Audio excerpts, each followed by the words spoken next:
And it's funny. I had a sergeant, a lieutenant, Mark Sable. He's dead now. He was from Selma, Alabama. He woke up to the fact that the bullets coming that way had no concept of race.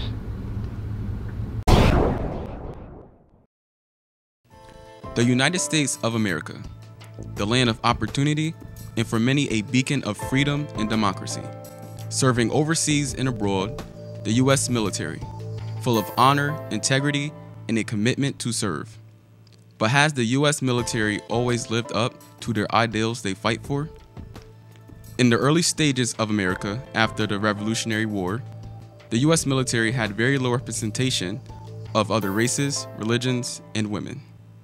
For example, African American soldiers were allowed to serve only in the Navy and the Coast Guard, or were under the French command during the First World War.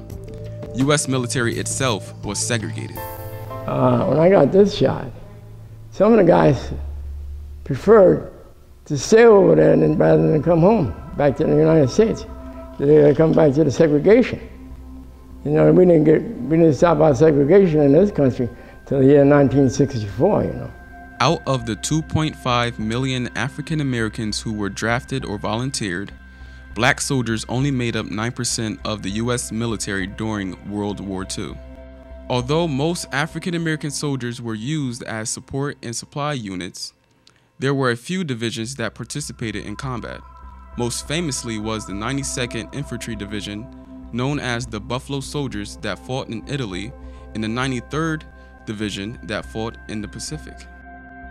It's the 371st Infantry first, which was one of the infantry units of the 92nd Division. Moved into Pachuca, Arizona, and there we trained as a unit and joined the other parts of the 92nd Buffalo Division.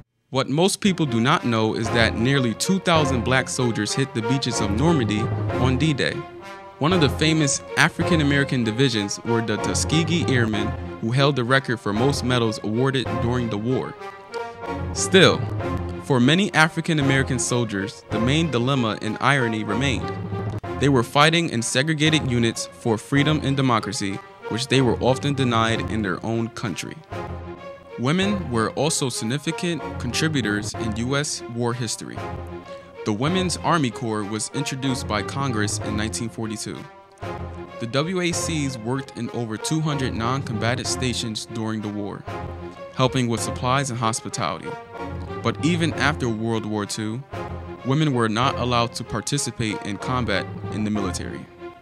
And now, given more equality, on January 24, 2013, Defense Secretary Leon Panetta, alongside General Martin Dempsey, opened all positions in the military to women, including direct combat.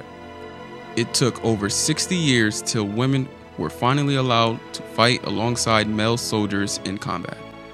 Also on September 20th, 2011, the Don't Ask, Don't Tell policy has been repealed by President Obama. For years, the policy forced service members to hide their sexual orientation out of fear of being discharged from the military. This morning, I am proud to sign a law that will bring an end to Don't Ask, Don't Tell. No longer will our country be denied the service of thousands of patriotic Americans who were forced to leave the military, regardless of their skills, no matter their bravery or their zeal, no matter their years of exemplary performance, because they happen to be gay. A truly diverse U.S. military is very beneficial for the armed forces. But even more importantly, it allows Americans of all walks of life to serve with a real sense of pride that they risk their lives for a country that truly lives up to its ideals, that we are all created equal. We were being denied our constitutional rights, but look what it produced. It produced an opportunity for us to shine.